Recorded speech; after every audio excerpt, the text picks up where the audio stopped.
Hey everybody, this is Dan with Pain Free You.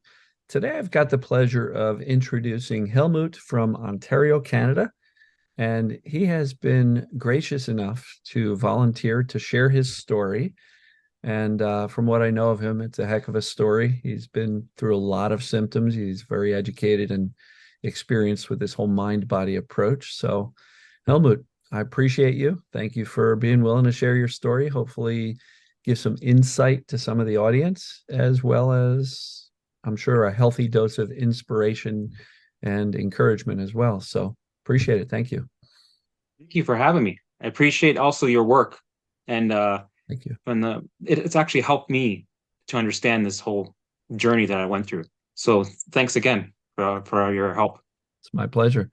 So, why don't you just tell us a story? Like we're sitting around in front of a fire pit and just hanging out, and somebody goes, "Hey, I heard you had a whole bunch of pain and symptoms. What the heck happened?" So, tell us a story, man. I think now I can see looking back the clarity. If you would Hmm. have asked me 5 years ago, I would have had a different story because I don't think I really knew. Hmm. But now looking back, I can kind of understand that throughout the years, it kind of went up like this, and I was coping with it. I was Sure. still living my life. A couple of symptoms here and there. I had ulcerative colitis. Okay, I was on medication. I could still, live life, but I didn't know what really caused it or, how to fix it. But I was trying to. So for like, I would say 15 years, it was me trying to fix my health on a regular basis, plus living life. So Mhm. it was all right. And then I think life just hit me more with, curveballs, toxic relationships, work environments, co-workers, bosses that I couldn't stand, just the stress of work, toxic relationships that were I was in too long. Um, I never left when I should have. Life was just getting complicated. And then eventually, I had a lot of gut issues that would build up. So Okay. then, in that, with the ulcerative colitis, it started going like this. And then eventually, I needed emergency surgery for diverticulitis. Well, So okay. that was a not fun scenario. No. So I went through And that. for anybody listening, that's where the colon becomes kind of bubbly, and Yep. sometimes those pouches can get infected. So for anybody Right. who doesn't know what that means. Right. So with me, I had flares of that before, and I just used my coping mechanisms. And sometimes certain um, symptoms feel like other symptoms, so I just always brushed it off. And I waited too long, and the hospital they didn't find it. They just thought I was a guy that had lots of anxiety because I was not at that point. I was in the hospital 3 times a week. Oh, wow. Um, because I had all these symptoms and I didn't know what was going on. So I went through the health anxiety phase with all these symptoms that felt real. Doctors kept saying, it's anxiety, MRIs. I had CT scans, blood work. I got to see my brain through an MRI, and them saying, "Look, you look fine. Everything looks good." And I was happy about that, but I wasn't happy because they told me it was anxiety. I'm like, "There's something wrong." They're like, "No, there isn't. You're fine." Were you talking about just the ulcerative colitis symptoms, or you had other stuff going on as well? Oh, other stuff, right? Like I had the ulcerative and I was okay, boom, boom, but there's all these other things that I didn't understand. So Okay. then the doctors would say, "You're fine. There's nothing wrong with you." But I wasn't, happy with that because I was feeling different. I was feeling, fatigued. I was feeling um, the anxiety, the brain fog, all these other symptoms. And it got to the point where when I went to the hospital, because I felt like there's moments where I felt like I was gonna die or I was in the doom feeling. And I'm like, I gotta go. I gotta get checked. Something's not right. And they Right. got a kind of I became like the regular at the hospital. They go like, oh, here he comes. Here we go. Him again. And you could tell that the nurses got annoyed with me, right? It's like this guy's okay, well, let's get him work through. I can get out. You're fine. Your heart's fine. You're blah blah blah. Because of course my heart and everything, all the other symptoms I thought I had problems with, blood pressure, you name it.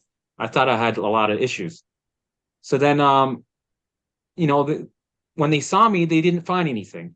And then when I said there's something wrong, they didn't take me serious. So then something actually did happen. So I had to have emergency surgery. That was UC, the colitis. Uh, that was a diverticulitis, Okay, diver. emergency surgery. Um, and I that happened in 2020. So it went good. They did a good job. I went home, started healing. The whole hospital experience wasn't fun, but I don't want to get into details about that. I don't want to trigger anybody. So I came home, started healing, and then I thought, they did some work down there. Maybe I should take some probiotics to get my biome back because I was on antibiotics, right? So I'm thinking biome, got to fix that. So I'm here trying to fix things. So I took probiotics, and then it was like a bomb went off because my body had a stress response. It was like my bucket was full, and that was the last drop, and Mhm. it started to overflow, and then boom, within a week, a gradual week, I started getting all these symptoms come up at once, sensitivities, and all that goes with it. It's like my brain said, okay, because this is how I perceive my brain as my security system. It said, all right, we're shutting everything down. We're not letting anything in. We're on lockdown. We're putting up the shield. And everything became sensitive. Alarms went off, Mayday, Mayday, Mayday. And I didn't know what was going on with me. I thought, wow, I can't eat this anymore. What's going on? And my wife's like, you okay? And so I'm back in the hospital like crazy. And they couldn't find anything wrong with me. And I was doing that whole loop again. And then I'm looking online, I'm trying supplements, I'm trying to fix my gut. I had leaky gut, I had SIBO, or all these, I followed all these loopholes, or I should say rabbit holes, Right. right? I joined all these Facebook groups, and I got stuck in these Facebook groups because they're like, well, get used to it. You have an antihistamine problem, you'll never eat normal foods again. You have to have these supplements or medications. You might as well go on disability. Your life's going to change. And these are the people that were on these groups for like 15 years, right? And these are So, supposedly support groups. right. They're telling you that your life is done. So because I was on these groups, my reality changed to what they said, right? I wasn't improving. I was stuck. And I was like, there's no hope for me. So I didn't like that feeling. I got over the a thought of me dying. I was like, okay, if I die, I die, then it's over. I've accepted it. But suffering, I did not like the idea of that I was going to be suffering for the rest of my life, not being able to live my life. That was like the ultimate depression because I was bedridden for 3 months. I wouldn't leave the house. All of a sudden, I got phobias that came out of nowhere that I never had before. I was afraid of the dumb things that didn't make any sense. I was stuck at home with, Yeah. for me, just looping on my symptoms and feeling alone and lost. And nobody else I could find on the internet was like me. So I thought I was a freak. And I was trying to explain this to people, and people looked at me like, this guy's got anxiety problems. I don't know I had no help anywhere. So I was alone. So I don't know, I got lucky and I started doing some Googling, YouTube. I came across your videos. And I'm like, who's this guy just sitting outside, calm, and doing this breathing things? I'm like, I liked it because I really enjoyed how calm you were because it made me. It was a nice feeling. I was like, okay, he's talking about things that I'm going through. I'm like, okay, and I was just glued to your videos, right? I'm like, okay, there's hope. Okay, there's some answers. So I started watching your videos every day, right? Just let them play, and then that was like the world opened to the TMS, um, you know, box. I opened the TMS box, but that also opened to other possibilities. So then I went to brain retraining world. I did some of that. I joined DNRS, and I was also like, I wasn't sure. I'm like, how can my brain stop me? The wiring in my brain or my program in my brain stop me from having this symptom? That doesn't make sense. How do people stop having Lyme disease with your brain? How does that make sense? How does food, this apple, my brain? No, it's the gut. It has to be the gut. I got to fix the gut. And I didn't believe in it, right? So, but I said, no, I got to stick to it because the success stories said everything. The people in those success stories had the symptoms that I have. So that's the proof that helped me stay on track. So I saw some of the success stories with you and people on DNRS, and I saw people that were like me. So I didn't feel alone anymore. I'm like, okay, I'm not a freak. There's a lot of freaks out there like me. I'm like, and they recovered. So that means I can recover. So that I made a deal with myself. No matter what, I'm sticking to this. I don't care if it takes me 10 years.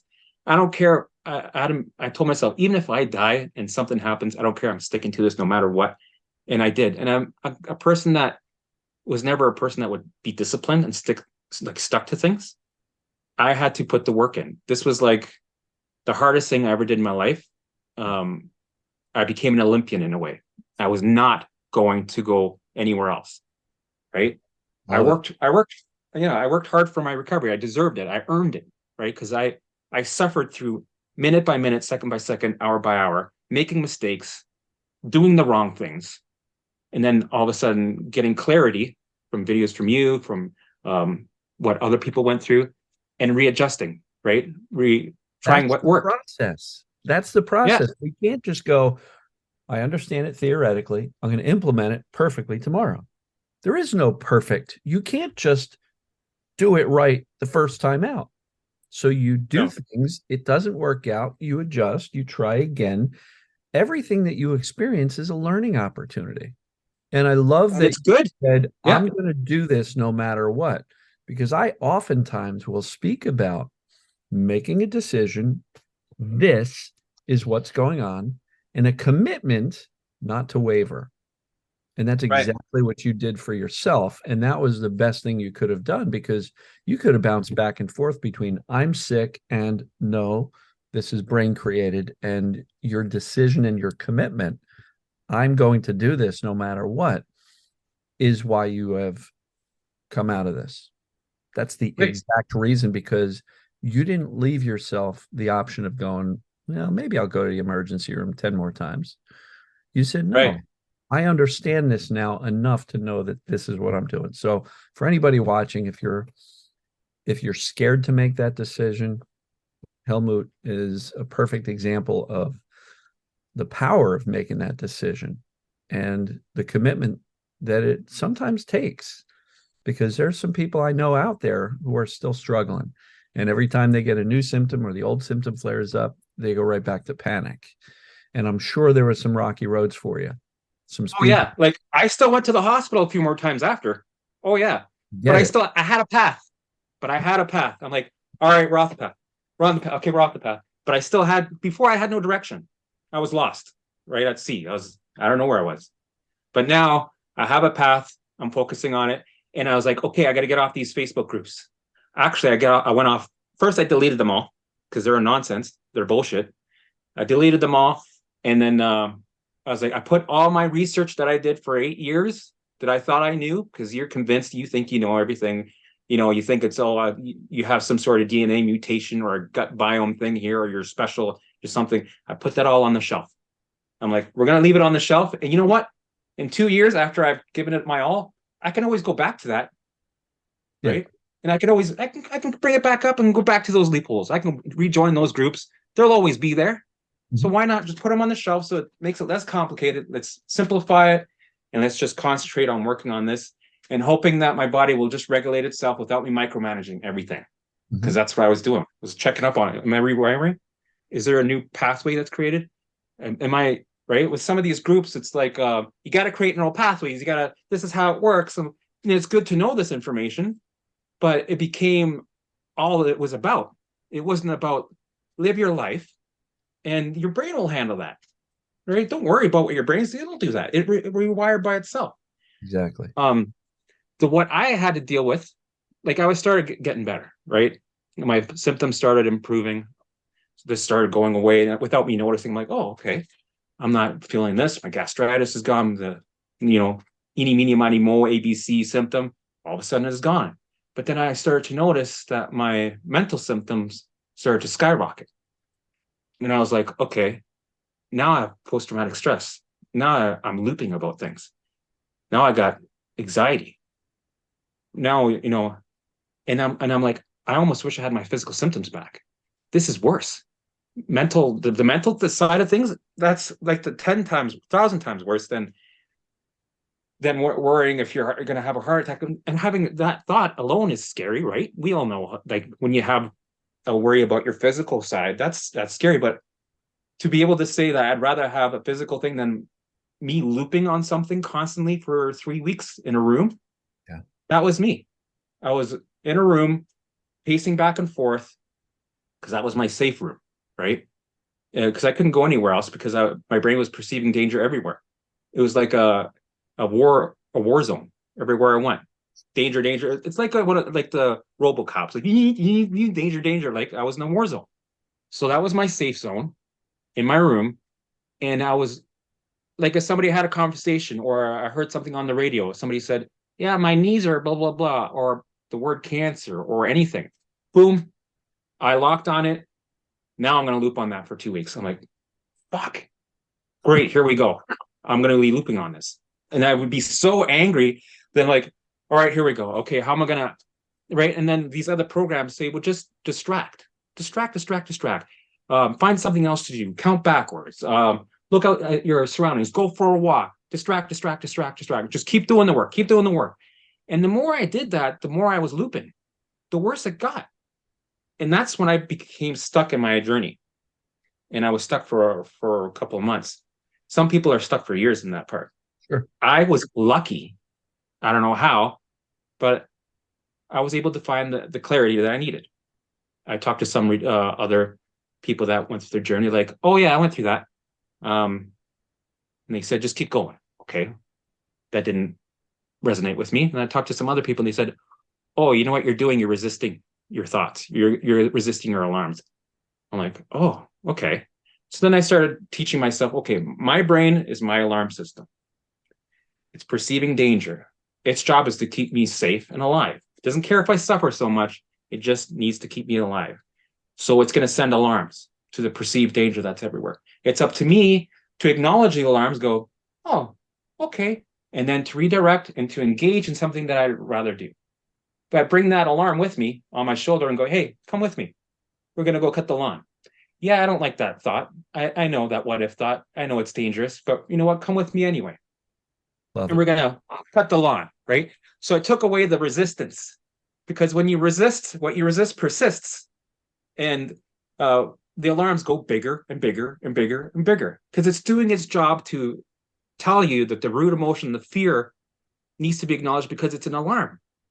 And when we resist, it's like, oh, we got to get his attention. It's doing its job. When it sends OCD, it's doing its job because it needs you to scan for danger. It needs you to loop on these thoughts to do something about it, to fight or flee.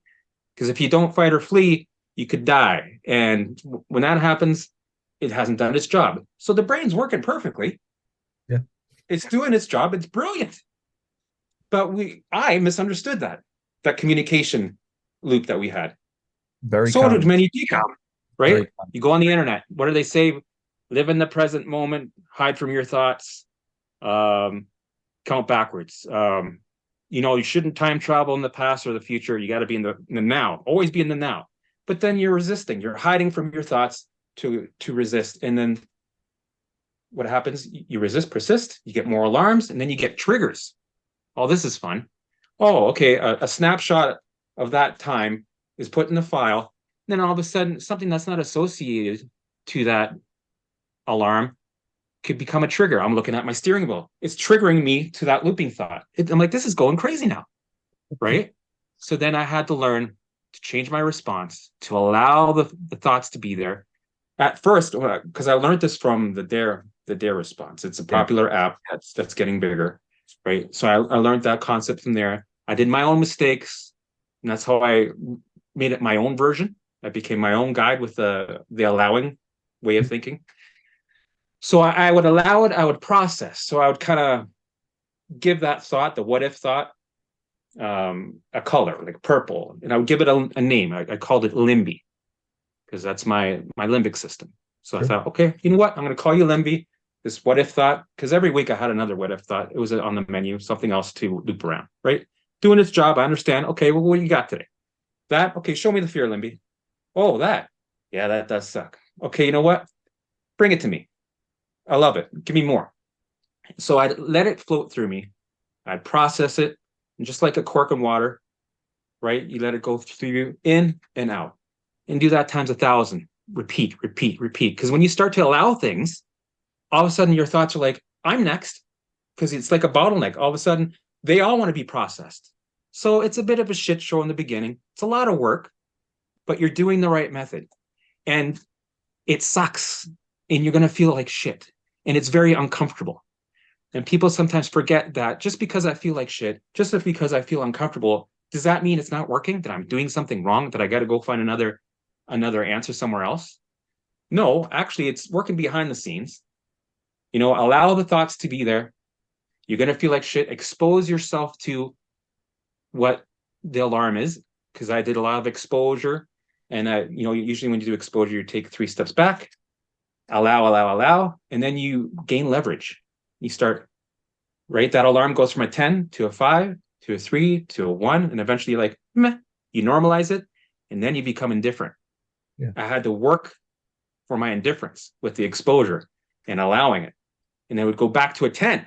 I'm like, what's this all about? 10? Why is it? I thought I just, brought this to a 0. The brain does that sometimes. It wants to make sure that, are you sure this is safe? Yeah. So it sends you a spike. I'm like, yeah, I'm doing the same methods. Okay. Turn that alarm off. We're good. So it started turning alarms off. Less thoughts started to loop, right? Because my baseline now from 1,000 is going down and down and down and down. Less alarms. We're not in a survival state as much as we were. Down, down. Because when we're fighting and resisting with our thoughts, what we resist persists. All of a sudden, the meter goes, oh, we must be in a survival state. And then when that happens, more alarms, right? So it's doing its job. It's a security system. Mayday, mayday, right? So the less you fight, the less you fix, the less you judge, the less you try to figure out, the less you're in an inner battle, the more you have a chance for your brain to send a new program to calm down and turn off alarms everywhere. And then that's when recovery comes as a consequence, not because you're looking for recovery or chasing recovery or trying to fix or get rid of. It's because you're just letting the body calm on its own way by the baseline calming down. And things just all of a sudden start to work again physically and mentally. The alarms weren't as much. I got my brain back. I could finally think again. I had a little bit of, quietness. I could start to enjoy being in the present moment because I want to be in the present moment, not because I have to be in the present moment. I go for walks because I like going for walks, not because I'm trying to burn cortisol to get rid of anxiety, right? Because I'm sending the wrong message to the brain that we're trying to get rid of something. Oh, that must be danger. Yeah. Well, then, yeah, the anxiety is danger. Well, let's keep that alarm on. Oh, okay. So I had to change my mindset on certain things. I'm not going for a walk to get rid of anxiety. I'm not doing my visuals to get rid of anything. I'm not trying to, burn my cortisol. I just did things because I wanted to. I wanted to go for walks, enjoy my surroundings because I could. I had less mental chatter. It was nice. And you could really appreciate those calming moments. And then your videos, when you just sit there, you talk about, the trees, your neighbor, blah, blah, blah. I'm actually in tune with that. And I'm taking it for what it is, not because I'm forcing myself to think about your neighbor, because I'm actually intrigued and excited to hear what's going on with that neighbor. And then I get excited about the Tractor breathing boy. techniques. Yeah. So then I get excited about, okay, we're doing the breath work. Oh, that's great. So I do, one video a day with you. And I had a whole schedule set up because I know if you don't prepare, you will lose because the brain is trying to protect you and it's going to send alarms and you'll get sucked into those alarms very easily. So I had to prepare myself. I had my calendar all scheduled out for the week. No matter what, we're out of the house at 9 or 8 in the morning, make my bed, listen to a daily dare. Let's watch one of your videos. Then out I go and get out there and recalibrate, expose myself to the world, feel uncomfortable. Every day I went and felt uncomfortable on purpose. I got triggered on purpose. And it sucked every day. And this is what I did with my gut issues. I had a bunch of gut issues and it was very scary because fill in the blank symptoms would be there and they're very scary, right? And it makes it hard to move forward. So I had to get used to them. to the point where every day it was like, oh, I had this symptom last week or the week before. I was fine. Things pass. It will pass. So then I had to actually trigger a response on purpose. So I would eat the foods that I couldn't, that I was sensitive to on purpose. Flare. Okay. That sucked. I hated that. That was scary. Okay, we're doing it again. So I did it again. Okay, I'd be in a flare for a week or two, sometimes three. I'd be like, okay, I'm alive. I'm okay. That sucked. Yeah, it sucked. I Mhm. don't want to go into details, but you can imagine. Sure. And then I said, no, let's do it again. But next time when I'm about to feel better, I'm going to stretch it out. I'm going to force myself not to feel better on purpose because I want to expose myself to normalize my thinking towards this what if thought and the uncomfortableness of this symptom, the freak out. So I dragged out my symptom. And I think I dragged out my gut symptoms for 8 months. There was a period of 8 months, but I was still living life. Mhm. I was still going out places. I was still, but at the end of that 8 months, I was used to it. I almost became comfortable with the discomfort. I got discomfortable. That's the word I made up. I got discomfortable with my discomfort so that it was almost normal. And that's when they started to lift because I was used to them, because I exposed myself to them so much and allowed my alarms to go nuts in my head instead of resisting them. So I used the process from the dare with your thinking, with being indifferent, and my own version of trial and error. Mhm. And that seemed to work. And all of a sudden I could eat all the foods I wanted with no problem. And it was, I started being able to eat everything. And I did. I started eating junk food, chocolate, and it was great. And I didn't care if I gained weight. I was happy. I Yeah. was doing a tour of food. Like, I'm going to eat all the Chinese food. I'm going to eat all the eggs. I'm going to eat all the tomatoes and avocados again because I missed that. And then chili. I could eat chili. And now I love chili. I eat it every day. So it was quite the journey of, being able to allow yourself to feel uncomfortable and knowing just because you feel like shit does not mean the work isn't being done. It is being done. Just give yourself time and keep doing the work. And you'll see, oh, wow, look at all the leverage I got. Oh, and sometimes you don't notice it, right? And that's great. And then you look back, wow, I can do this now. I'm not afraid of this anymore. I haven't even noticed I'm able to eat this or think about that thought, or I'm not looping as much. So yeah, it takes time.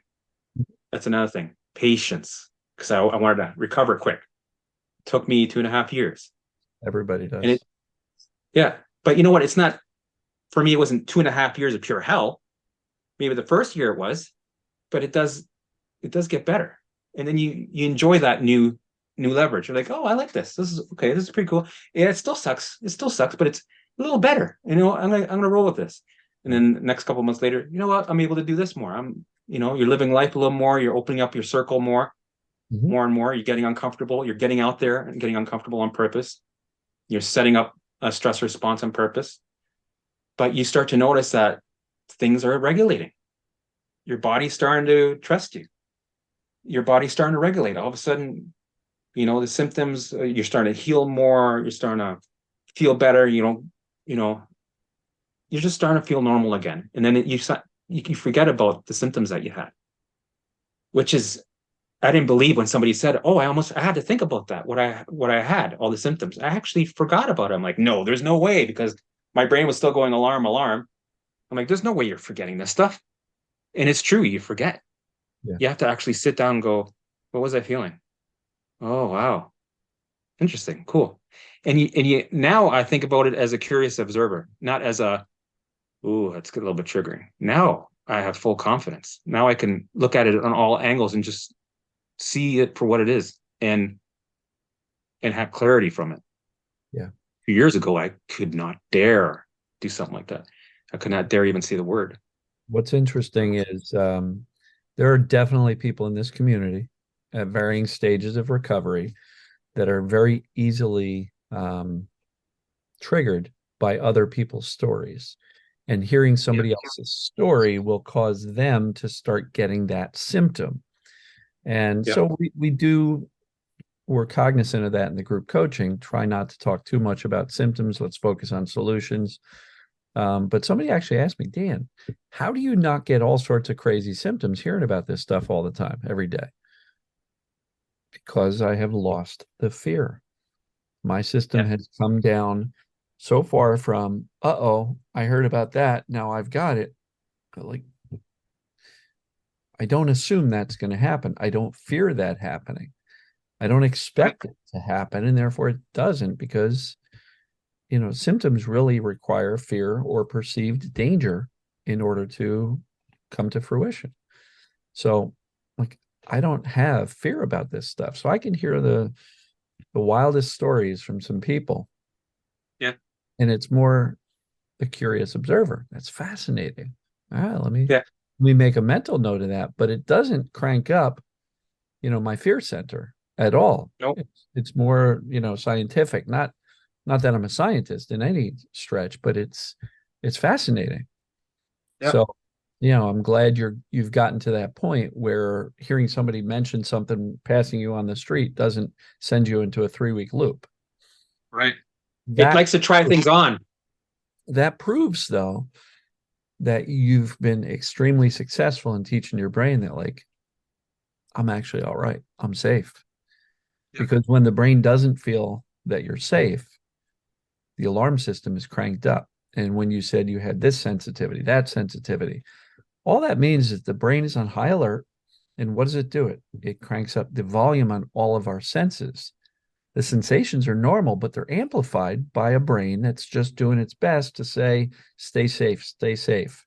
And I talk to people with chemical and food sensitivities, and that's all it is. Their system's working flawlessly. It's just on volume 10 as opposed to volume whatever it should be, balanced.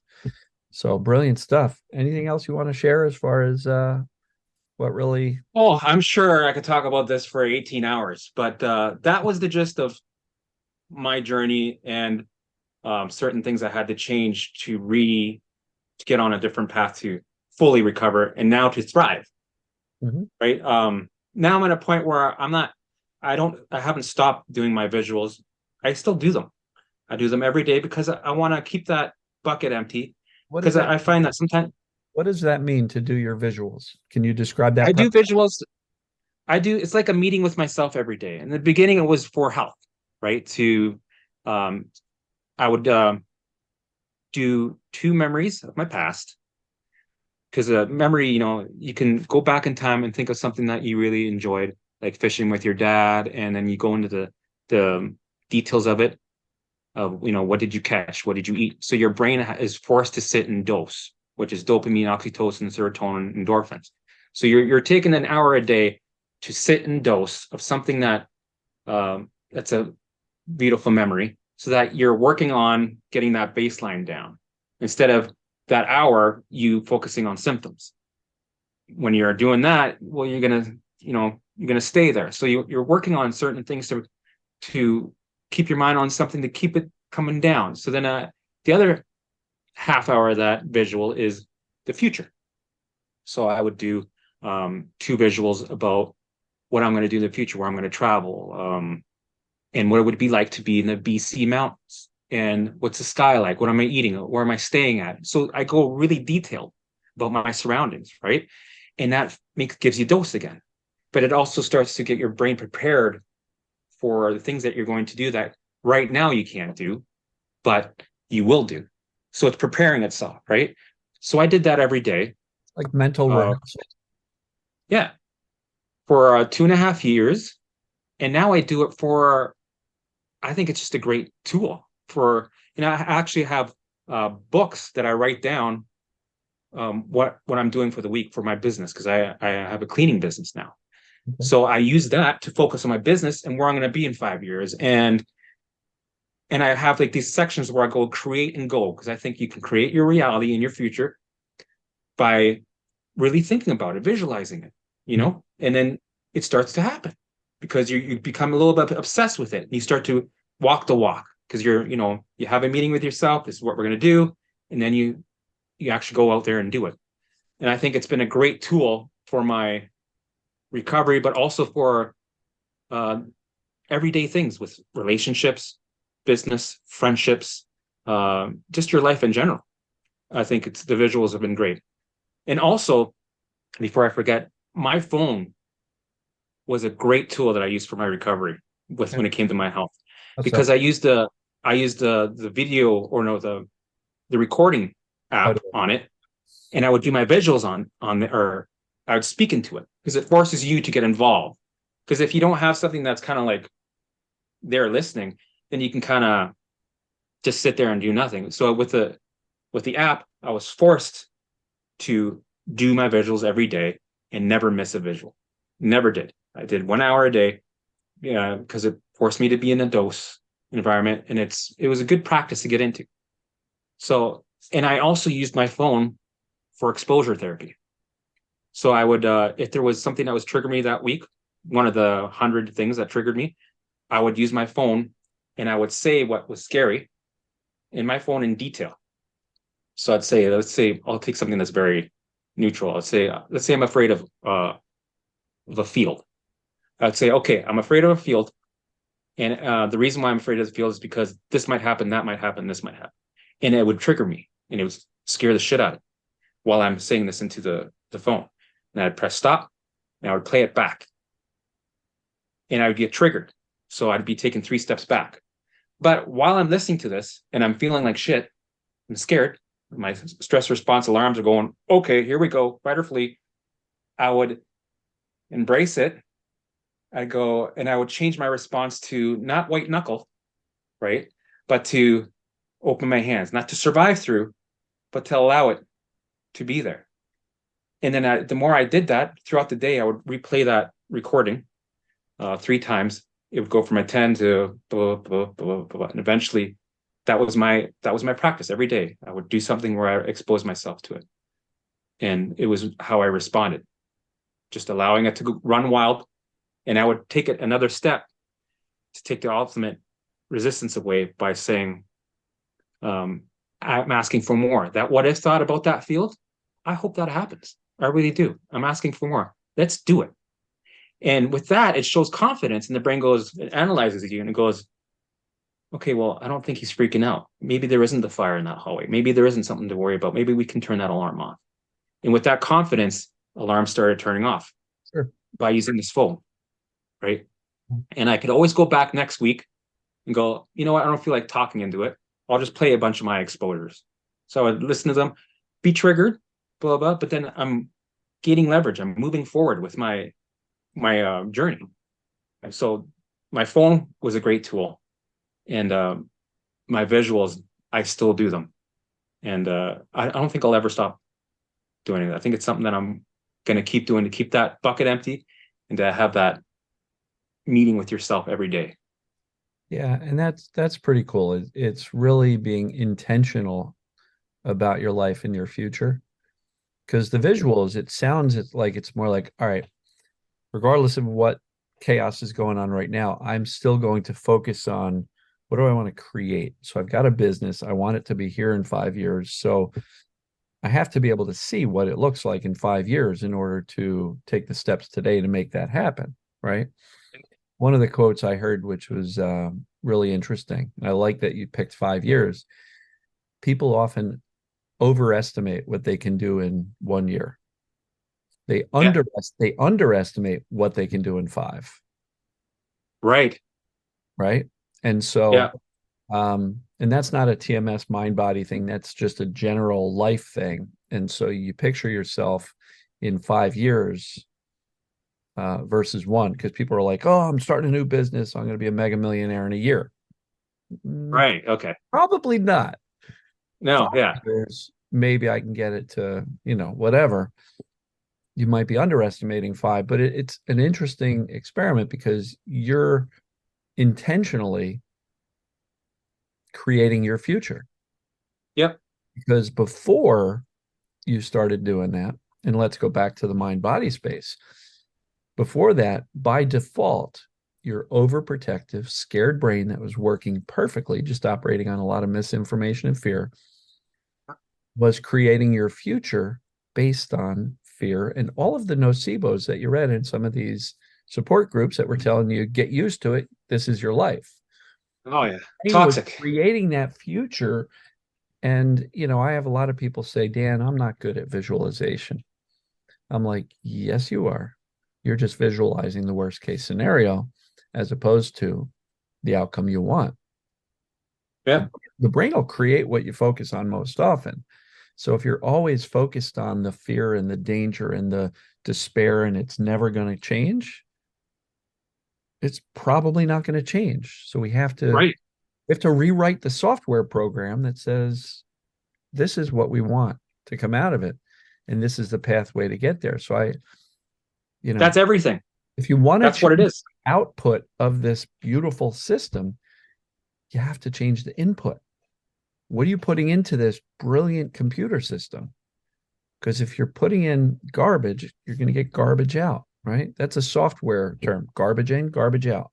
You write a crappy Right. software program, the best computer in the world is going to not do so well, right? So we have the ability through our conscious decision, our daily decisions, our actions to really utilize this miracle called the human brain to manage the body extremely well. So I love a lot of what you said. I think I wanted to point out three main things that I think you did exceptionally well. One, the decision and commitment. Yeah. You got to a point where you had the intellectual knowledge and you made a decision and commitment that I'm not going to waver from this. This is what I'm going to do, as long as it takes, right? Right.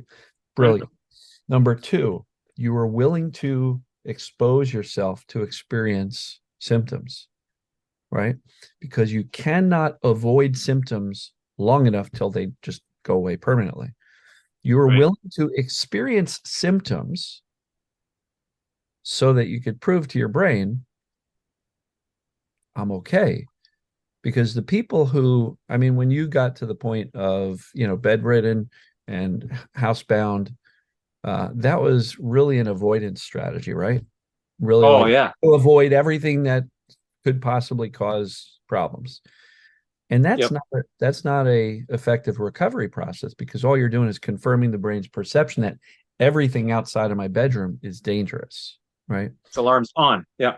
Yeah, so you have to be willing to experience symptoms in order to get rid of them, right? Yeah. And the third thing I noticed was you learned to kind of reel in your response to symptoms because you rationalize. You're like, well, I know what's going on. Yeah, I had symptoms, but I'm still okay, right? I had that symptom 2 weeks ago and it passed and I was still okay. Nothing horrible happened.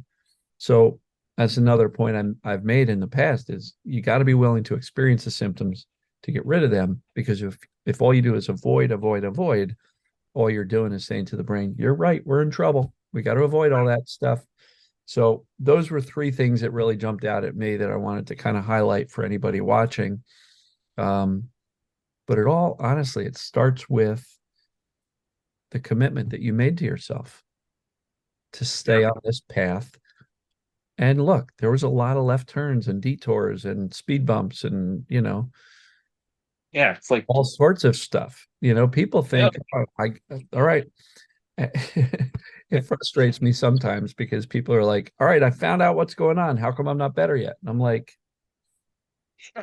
you're just looking at the map. You haven't taken the journey yet. Right. And I don't mean to say that in any negative way. And for anybody, No. who heard you say, took me 2.5 years, I don't want people to look at that and go, holy crap, I can't deal with this for 2.5 years. It took me 13 years to end my back pain and sciatica. Now, I was blessed. I didn't have 42 different symptoms. Um, but people are like, holy cow, it took Dan 13 years. How long is it going to take me? Right. And what I like to say is I made every mistake possible for 12.8 years. And like the Right. last zero point 0.2 years, I kind of got things lined up and the brain went, oh, holy crap. You mean we're okay? So If I knew, if I knew what I know now, right, and you I wouldn't my want to journey do it. started, it would have been 5 months Yeah. to recover. Right. exactly. So try not to look at the calendar. First of all, calendars are a bad idea as far as recovery. Because if you're Yeah. saying, I want to be better by this date, every day that you get closer, you're getting more and more concerned that it's not going to happen by that date. And now I must be doing something wrong. And, the calendars are not your friend. Put them aside. It's going to take as long as it takes. If your Yep. symptoms flare, don't count the days. Because I have people saying, I've been in a flare up for 12 days. And I'm like, why do you know it's 12 days? Right. But knowing how I many used to do days, that. of course, I did too. You I know, had it all on my calendar like this. I'm like, okay, maybe I should go to the hospital. Like, been right. there.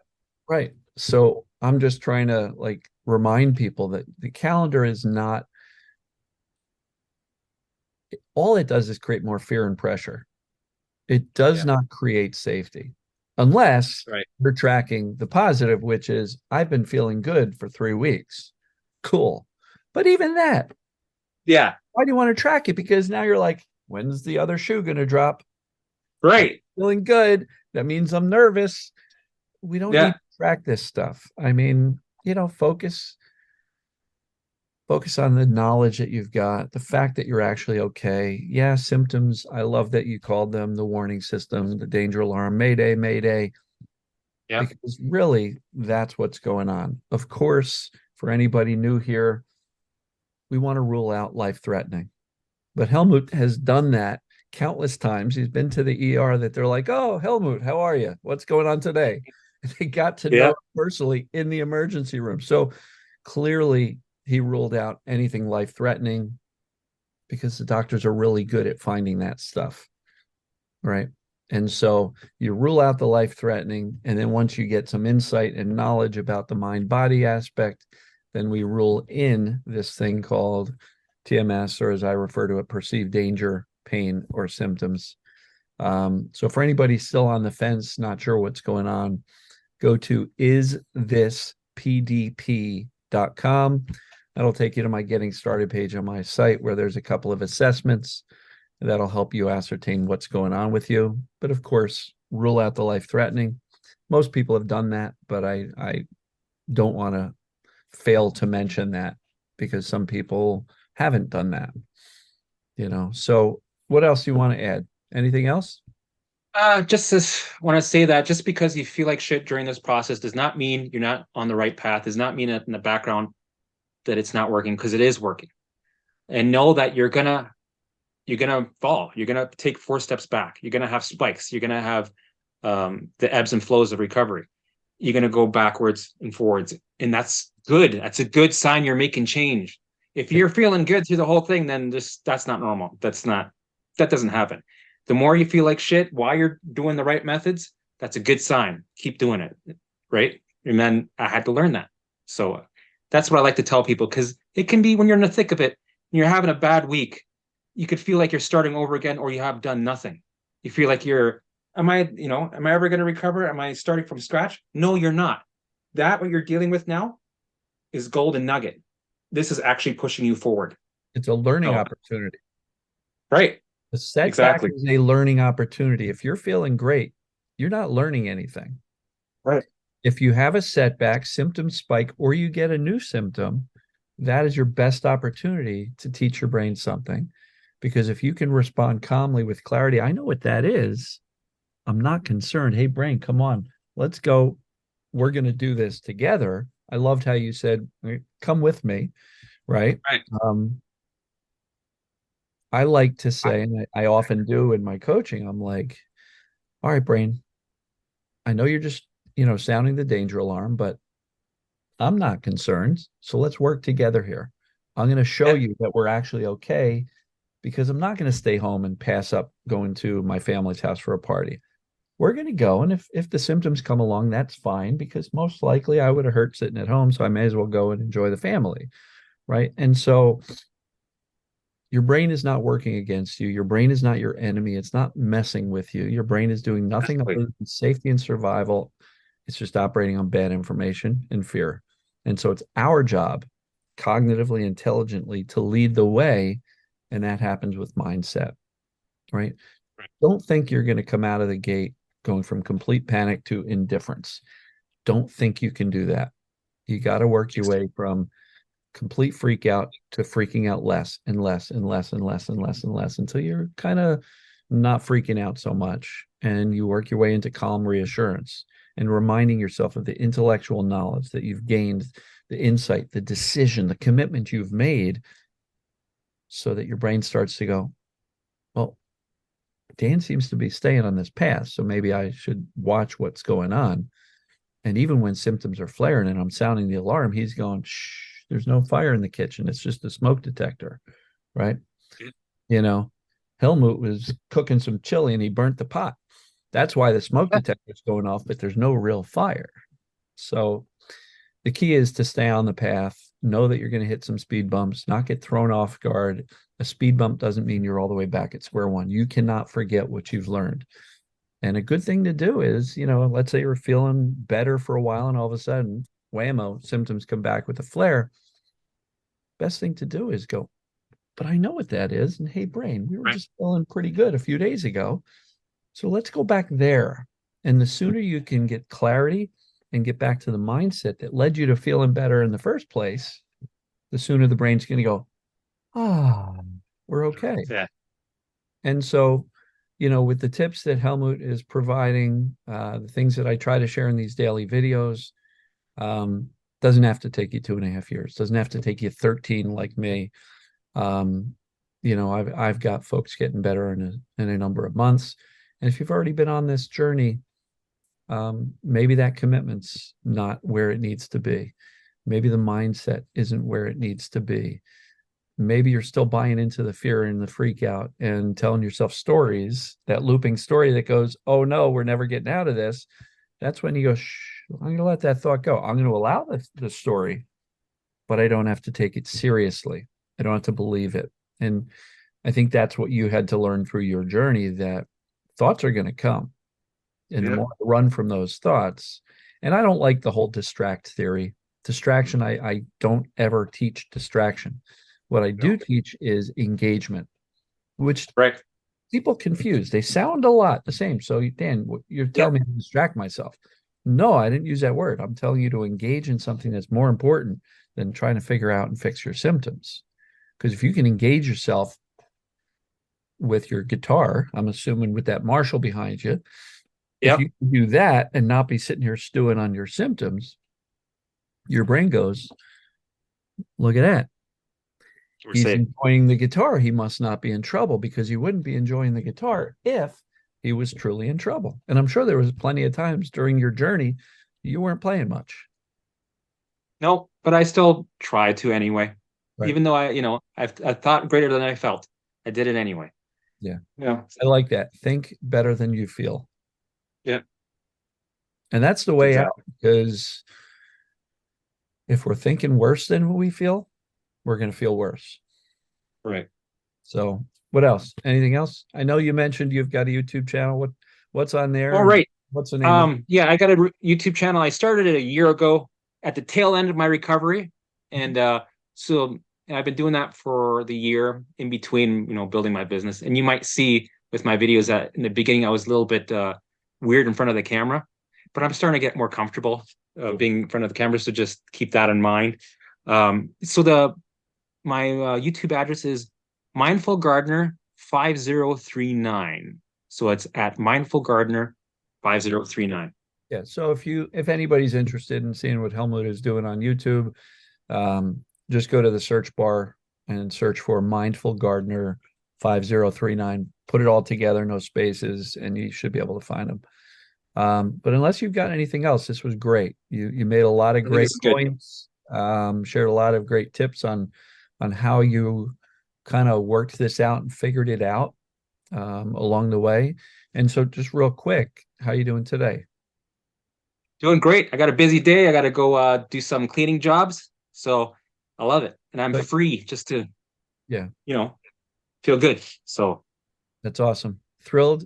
Pleasure to meet you finally. I was saying before we started recording that uh, I've seen Helmut's comments on my YouTube channel for probably a couple of years now. So today was really fun for me to meet you in person. And it's always great to put a face in a real person with, a YouTube commenter. So love it, man. I Yeah. appreciate you. Thank you so much for doing this. And Thank you for it'll all your probably, work because that's helped me big time. well, I'm pleased to do that. Keep an eye on the YouTube channel. It'll probably take about a week or so to post.